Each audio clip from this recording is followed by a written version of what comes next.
que, bon, au bout de quelques jours, quelques semaines, ça va se faire. Ils vont revenir à l'ordre. Une semaine, 2 semaines, 1 mois, 2 mois, 3 mois passent. Ça ne change rien. C'est pour ça que j'ai eu à le dire il n'y a pas longtemps que le moment est arrivé pour faire le point. Savoir si les mesures qui ont été prises ont produit leurs effets ou non. Quand ce n'est pas des mesures qui sont destinées à durer dans le temps, parce que ça pose des préjudices graves aux populations, il faut être réaliste. Et d'ailleurs, le président béninois, le président togolais, nigérien et consorts, ils ne vivent pas au Niger, ni au Burkina. Donc parfois aussi, il faut être humble. Nous ne savons pas quelles sont les vraies réalités de ces pays-là. Mais nous sommes dans notre rôle. Mais peut-être dans son rôle, et parfois, est acteur de la plaque. Vous savez, c'est une question qui, aussi bien contre le Niger, le Burkina que le Mali, c'est une question qui, moi, personnellement, me peine de plus en plus. Nous sommes dans une communauté, la plus petite dans cette région, c'est l'UMOA. Au-delà, c'est la CEDEAO, puis l'Union africaine. Et puis, nous sommes tous dans les Nations unies. Et la mission dévolue à ces regroupements de pays, à ces communautés, c'est de veiller à ce qu'il y ait la paix, la liberté, le développement, la démocratie pour les habitants de cette planète, pour le monde. Et les institutions internationales, régionales, se sont données comme mission de veiller au développement matériel, moral, psychologique, physique des gens, mais de veiller également à leur bien-être relatif à la démocratie et aux libertés. Pareil aux Nations Unies, pareil à l'Union africaine, à CEDEAO, à l'UMOA. Donc c'est cette mission que nos diverses institutions ont. Développement, mais dans tous les sens, y compris liberté et démocratie. Et par période, les communautés conviennent de ce qui est acceptable en termes de démocratie, en termes de modèle politique ou en termes de liberté, des droits de l'homme. Il a été dit dans toutes les institutions, notamment dans ceux d'AO et l'UMOA, que le mode de changement de régime politique, d'acteurs politiques, ce n'est pas le peuple, c'est le peuple qui choisit. Et toutes les fois qu'il y a forcing, soit par les armes, soit par des moyens non armés, mais aussi détestables que les moyens armés, ce que nous appelons les forcing constitutionnels ou institutionnels, que les communautés donc disent non, ce n'est pas conforme à ce que nous avons tous convenu de faire ensemble, de protéger, de défendre. Et on appelle les gens à l'ordre, et à besoin, on met des sanctions pour les contraindre à ne pas persister. C'est ce qui s'est passé au Mali, au Burkina, Guinée, au Niger. Il y a eu des coups d'État. Dans chacun de ces pays, le coup d'État est interdit. À plus de raison, au niveau de la communauté internationale. Dans chacun de ces 4 pays, le coup d'État est interdit. Mieux, vous avez dû voir que les autorités maliennes actuelles, qui sont arrivées par un coup d'État, ont mis en place une nouvelle constitution. Et cette nouvelle constitution prescrit aussi que le coup d'État est interdit. Et que d'ailleurs, les actes du genre sont imprescriptibles. Que même 50 ans, 100 ans après, on peut poursuivre quelqu'un qui aura fait un coup d'État. Ça veut dire que même ils savent que ce n'est pas bon, le coup d'État. Mais ce sont des choses qui arrivent dans la vie. Il y a des choses qui ne sont pas convenables, ne sont pas acceptables, mais qui arrivent. Parfois, ça peut être fondé. Parfois, ce n'est pas fondé du tout.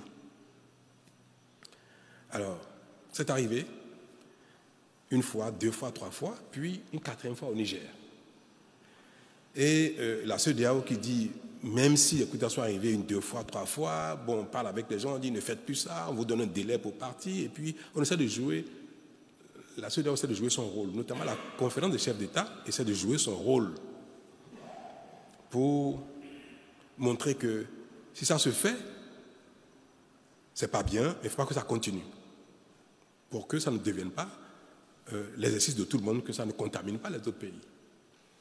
Un quatrième coup d'État de la CEDEAO, sinon un cinquième, parce qu'il y en a eu 2 fois ou 3 fois dans certains pays. Et nous disons, ah non, non, non, si ça continue, après, ça se passera au Bénin, ça se passera au Togo, ça se passera au Sénégal, en Côte d'Ivoire, partout. Parce qu'on voit que quand ça se fait, personne ne réagit, personne ne désapprouve, alors personne ne sanctionne. On dit, cette fois-ci, c'est trop. Les sanctions ont été prononcées contre le Niger. Et des sanctions dures, qui en fait ne sont pas destinées à durer dans le temps. C'est des mesures, quand on les prend, on estime que, bon, au bout de quelques jours, quelques semaines, ça va se faire. Ils vont revenir à l'ordre. 1 semaine, 2 semaines, 1 mois, 2 mois, 3 mois passent. Ça ne change rien. C'est pour ça que j'ai eu à le dire, il n'y a pas longtemps, que le moment est arrivé pour faire le point. Savoir si les mesures qui ont été prises ont produit leurs effets ou non. Comme ce n'est pas des mesures qui sont destinées à durer dans le temps, parce que ça pose des préjudices graves aux populations, il faut être réaliste. Et d'ailleurs, le président béninois, le président togolais, nigérien et consorts, ils ne vivent pas au Niger, ni au Burkina. Donc parfois aussi, il faut être humble. Nous ne savons pas quelles sont les vraies réalités de ces pays-là. Mais nous sommes dans notre rôle. Mais peut-être dans son rôle, et parfois, être acteur de la plaque. Ce qu'on nous demande dans la vie, c'est d'être de bonne foi. Et chaque fois que nous prenons une décision, que ce soit guidé par la bonne foi. Est-ce qu'au moment où cette décision a été prise, on était de bonne foi? Est-ce que ce n'était pas normal qu'on prenne cette décision? Si aujourd'hui quelque chose se passe en Côte d'Ivoire ou au Sénégal, ou ce qui se passe, est-ce que si ce n'est pas bien, est-ce qu'il ne faudrait pas que la communauté dénonce que ce n'est pas bien? Si demain quelque chose se passe au Bénin, si demain quelque chose se passe au Togo, ce n'est pas bien que la communauté dise non, ce n'est pas bien. Nous sommes dans notre rôle en disant ce n'est pas bien, il faut corriger, il ne faut pas que ça continue. Mais quand les peuples, la nature, la vie ou le sort, parfois nous imposent quelque chose, il faut être responsable, c'est celui qui sait prendre acte, constater que, malgré sa bonne foi, les choses ne se passent pas comme il souhaite, et dit bon, il faut tenir compte de ça. Et on a passé ce message au Niger. Je l'ai fait à titre personnel. Il dit, le moment est arrivé où nous devons dire, bon, maintenant, trêve des discussions, des relances, des recommandations, des sanctions et consorts. Dites-nous exactement ce que vous voulez, on va vous accompagner. J'ai dit, moi, personnellement, je suis prêt, au sein de la conférence des chefs d'État, à défendre la position qui est la mienne aujourd'hui en disant, le moment est arrivé pour qu'on fasse trêve de tout ça et qu'on repart de zéro et qu'on prenne acte de ce qui se passe. Et si les autorités nigériennes nous disent ce qu'ils veulent. Parce qu'après tout, personne de la conférence des chefs d'État ne peut dire au nom des Nigériens ce qu'ils veulent. Vous voulez une transition? Vous ne voulez pas une transition? Vous voulez une transition de 6 mois ou de 4 ans ou de 5 ans? Mais dites-le. Puisque la responsabilité nous impose de ne pas statuer dans le vide. Pour statuer, il faut quelque chose. Dites-nous ce que vous voulez, on va statuer dessus et puis on va vous accompagner. Parce que le peuple du Niger est en difficulté avec ces sanctions-là depuis. On n'a pas reçu de réponse. Peut-être qu'eux-mêmes, ils sont en train de discuter entre eux, ils n'ont pas encore une idée claire de ce qu'ils vont faire. Mais même quand c'est ainsi, dites-nous, écoutez, dans 3 mois, dans 6 mois, dans 1 an, on vous dira quel va être le modèle. Aujourd'hui, on ne sait rien, on ne sait pas si vous savez quelque chose de ce qui va se faire au Niger. Et nous sommes les premiers à vouloir que les sanctions s'arrêtent. Moi, je suis pressé d'enlever les sanctions. Ça parce que ça pose des préjudices graves au Bénin. Non. Et je veux que les Béninois le sachent, ça. Ça cause des préjudices au Bénin, c'est sûr. Mais ça cause plus de préjudices au Niger qu'au Bénin. Nos frères nigériens souffrent plus que nous de ce qui se passe. Et ce sont nos frères et sœurs.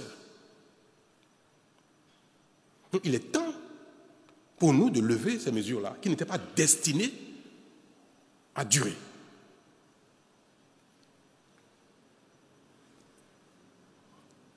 Brutalement, on apprend que les 3 pays, Burkina, Niger et Mali, sortent de la CEDEAO.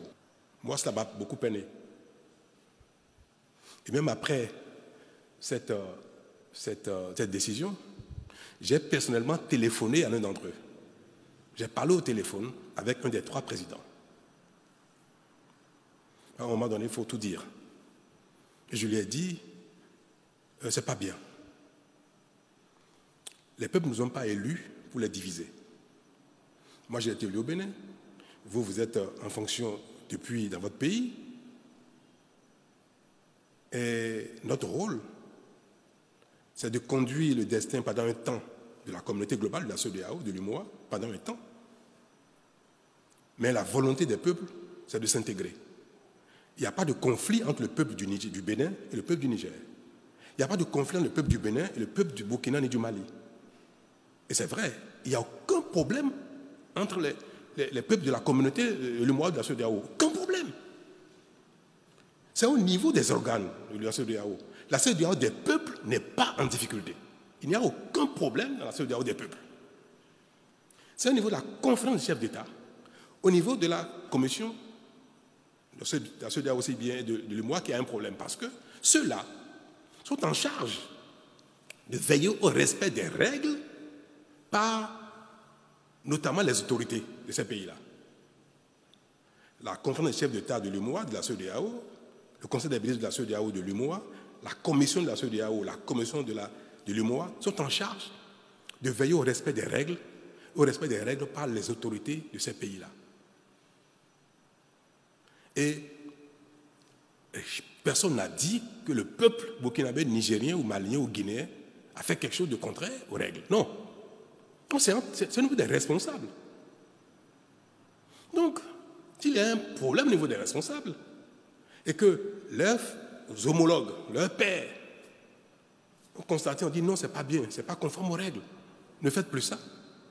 Si on ne s'entend pas que ça génère un conflit entre nous, des heurts même entre nous, donc des bagarres entre nous, ce n'est pas l'affaire des peuples. Donc, si même ces conflits, ces différends persistent, il ne faut pas que ça aboutisse à la division des peuples. Moi, je conçois que les présidents du Niger, du Burkina disent à un moment donné, on suspend notre participation aux organes de ces institutions-là.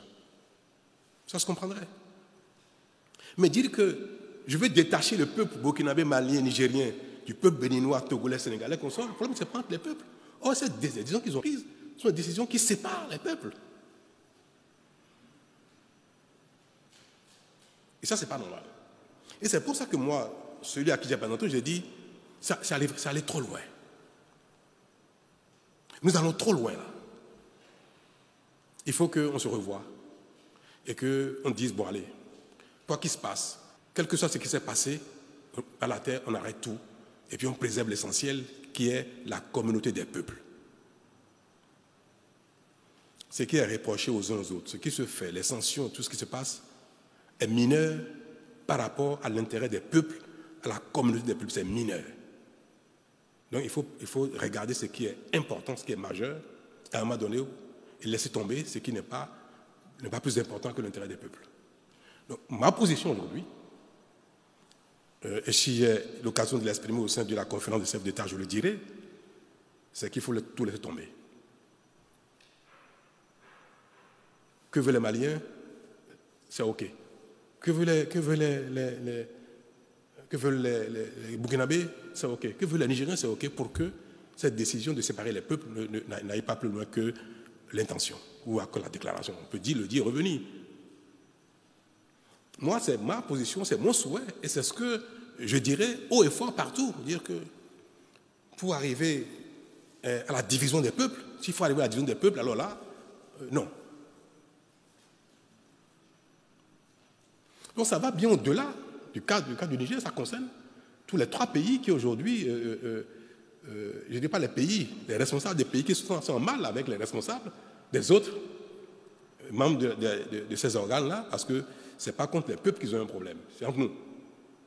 Moi, Patrice Talon, dans mon mandat qui est en cours au Bénin, je voudrais bien que les autorités béninoises m'accompagnent dans cette démarche, que le peuple béninois m'accompagne dans cette démarche pour dire qu'il faut revenir à la case départ et laisser tout tomber pour préserver la CEDEAO des peuples, préserver l'UMOA des peuples qui ne sont pas en conflit, au contraire, qui ne demandent qu'à vivre ensemble. Et que, quel que soit ce qui s'est passé, qui a tort ou qui a raison, cela importe peu désormais. C'est ça ma position. Et je voudrais que les autorités nigériennes, burkinabées et maliennes m'entendent. Et je pense que ma position ne manquerait pas d'être partagée par les autres chefs d'État pour qu'on fasse la paix dans les organes pour préserver la paix entre les peuples.